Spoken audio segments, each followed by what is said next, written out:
des commandes en ligne sont livrées en magasin. Ça a été un succès instantané. Et d'ailleurs, 30 des colis ramassés en succursale, dans 30 des cas, les gens achètent autre chose. Bien, le message principal qu'on a voulu passer dans la salle ici, c'est que la SAQ est en évolution. Tout l'aspect numérique prend de l'ampleur chez nous. Et en même temps, il y avait des messages à passer, c'est-à-dire que la technologie évolue tellement rapidement qu'on ne veut pas faire n'importe quoi. On a des choix à faire et on doit se coller sur l'expérience client. À quoi s'attend le client pour être en mesure de bien répondre à ses besoins et de le surprendre. Alors, c'est pas d'hier que la SAQ interagit avec son client avec le numérique en succursale.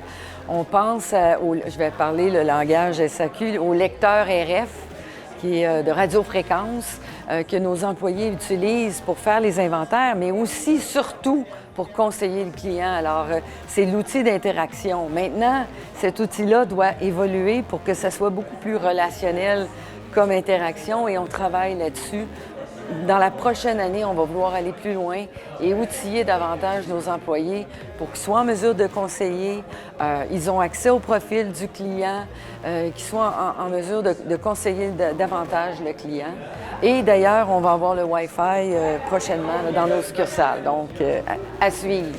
Le Wi-Fi dans le magasin va servir aux clients pour faire ses propres recherches et aussi aux employés d'accompagner le client dans ses recherches, dans ses trouvailles, commander le produit s'il n'est pas disponible en succursale, le commander pour le client et le faire venir à la succursale.